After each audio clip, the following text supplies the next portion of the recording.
Bonjour à tous et bienvenue dans cette nouvelle vidéo d'un simple bipolaire. Alors j'espère que cette vidéo vous plaira, c'est sous un autre format que j'ai décidé de faire cette vidéo.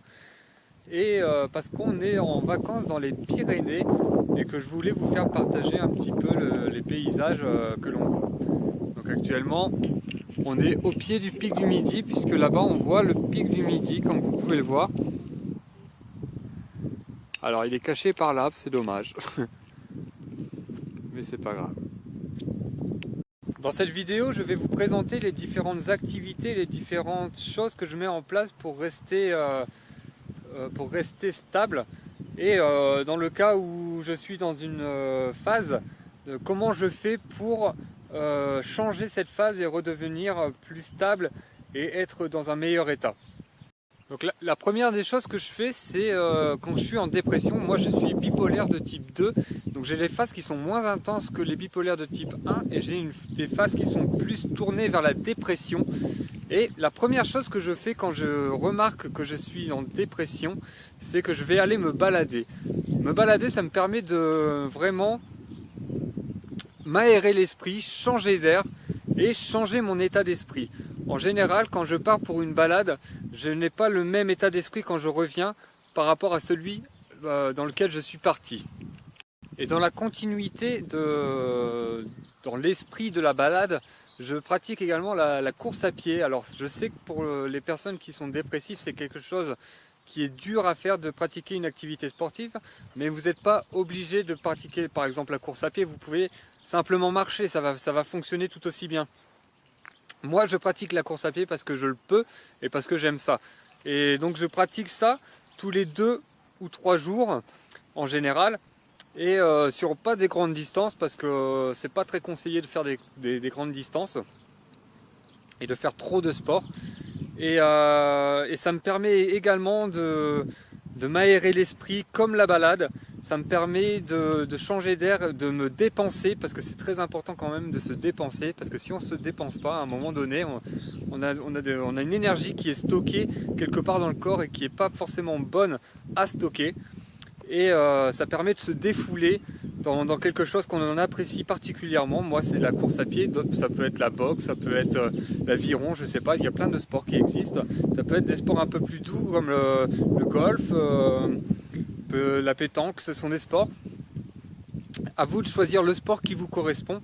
Mais en tout cas, essayez de pratiquer une activité sportive qui vous corresponde et qui va vous permettre d'évacuer certaines choses de votre esprit. Alors moi je suis une personne qui a plus de tendances dépressives, mais j'ai déjà fait une bouffée délirante aiguë et j'ai déjà eu des manies. Et en fait là dernièrement j'ai eu une période plutôt dépressive, c'était très court, c'était plutôt une prémisse de dépression, puisque pendant 2-3 jours je me suis senti beaucoup moins bien, je me suis senti bloqué, je me suis senti en immobilisation interne, c'est-à-dire que je sentais à l'intérieur que plus rien ne bougeait et plus ça allait, moins j'avais envie de me bouger moi. Et donc ce que j'ai fait, c'est comme je vous l'ai dit, j'ai été me balader et déjà ça a changé mon état d'esprit. Et en plus de ça, j'ai été voir ma femme et on a beaucoup discuté, je lui ai dit tout ce que j'avais sur le cœur et ce ne sont pas forcément des choses qui sont agréables pour elle à entendre, puisque dans ces moments-là, en général, j'ai envie de tout quitter, y compris ma femme. Mais je lui dis, parce que ça permet d'évacuer cette pensée, parce que finalement ce n'est qu'une pensée, ce n'est pas la réalité.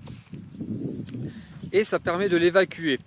Et le fait d'avoir discuté avec ma femme, eh ben, ça a complètement changé mon état d'esprit et je suis revenu dans un état d'esprit dans lequel je me sentais bien et dans lequel je n'avais plus envie de tout quitter, puisque j'avais évacué ces pensées-là. Donc ce que je vous conseille, c'est vraiment de vous trouver une personne de confiance, moi c'est ma femme, et de lui parler de tout ce que vous avez dans la tête dès que vous vous sentez moins bien. Parce que ça permet vraiment d'évacuer et de changer cet état d'esprit, de changer ce mécanisme dans lequel on s'enfonce au fur et à mesure et qui va vraiment être destructeur pour nous. Alors au-delà des balades, ce que je fais quotidiennement, c'est que j'écris tout ce que je pense sur papier. Et le fait d'écrire tout ce que je pense sur papier, ça va permettre de concrétiser toutes mes pensées, de les extérioriser et derrière ça va vraiment me faire du bien. En plus de ça, je lis beaucoup. Alors je lis pas mal de romans et de livres de développement personnel. Le roman, ça va vraiment me permettre de m'immerger dans un autre monde et de penser à autre chose que la maladie. Ça me semble important de penser à d'autres choses que la maladie parce que si on pense tout le temps à la maladie, au bout d'un moment ça devient très vicieux et on ne fait plus que penser qu'à ça. Et finalement la vie tourne plus que autour de la maladie. Et c'est vraiment quelque chose que je n'ai pas envie pour moi de penser qu'à la maladie parce que je pense que la maladie fait partie de moi, qu'elle est une partie de moi, mais qu'elle n'est pas que moi. Que moi je ne suis pas que la maladie en fait. Et du coup, d'autres choses que je pratique également, c'est par exemple le potager. On appelle ça la jardinothérapie, donc il y en a qui peuvent le faire avec les fleurs ou les plantes, mais moi je le fais pas plus particulièrement avec le potager parce que c'est quelque chose que j'affectionne particulièrement. Et en ce moment j'ai plus de potager à moi, j'ai plus de carré potager, mais j'aide un ami à faire le sien et c'est quelque chose que j'apprécie particulièrement parce que ça me permet de me remettre dans la terre.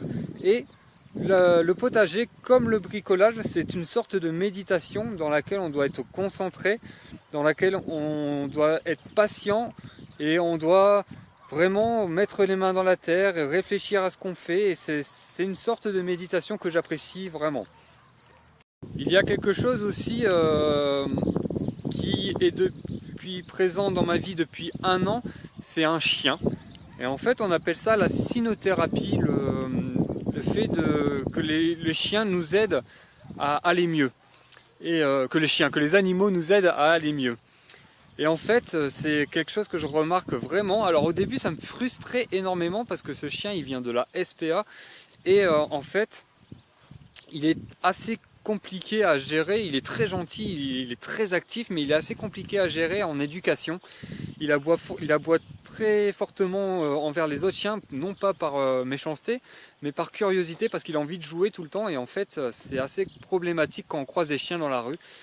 Mais du coup, ça me permet d'apprendre à gérer ma frustration. Ça me permet également de fixer un rythme dans la journée, puisqu'il faut le balader régulièrement, il faut le balader à des heures qui sont plutôt fixes, et il faut lui donner à manger à des heures qui sont plutôt fixes. Donc c'est quelque chose qui va vraiment cadrer ma journée, et c'est très bénéfique pour moi. Donc si vous avez l'occasion d'avoir un compagnon comme ça, que ce soit un chien ou un chat, ou un autre animal, eh ben, je vous invite à le prendre parce que c'est vraiment très bénéfique pour nous les bipolaires.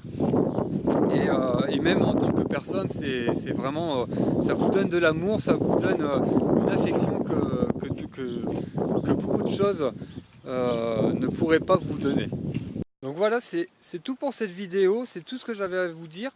Après, ce que j'aimerais rajouter, c'est essayer de sortir du fait que la maladie soit vraiment toute votre vie. Parce que la maladie n'est pas toute votre vie, vous n'êtes pas que la maladie. Alors c'est vrai qu'elle prend une place importante dans la vie, c'est quelque chose pour laquelle on peut avoir du mal à lutter, mais je pense qu'il faut lui laisser de la place, certes, mais également la mettre de côté de temps en temps parce que elle ne doit pas prendre toute notre vie. Donc voilà, c'est tout pour aujourd'hui. Je vous retrouve la semaine prochaine pour une nouvelle vidéo. J'espère que vous avez apprécié cette vidéo. Si vous avez aimé cette vidéo, vous pouvez mettre un commentaire, vous pouvez vous aimer ou vous abonner. Et si vous avez des sujets de vidéo que vous avez envie que j'aborde, vous pouvez les mettre en commentaire et je serai ravi d'y répondre. Voilà, je vous dis à très bientôt. Ciao.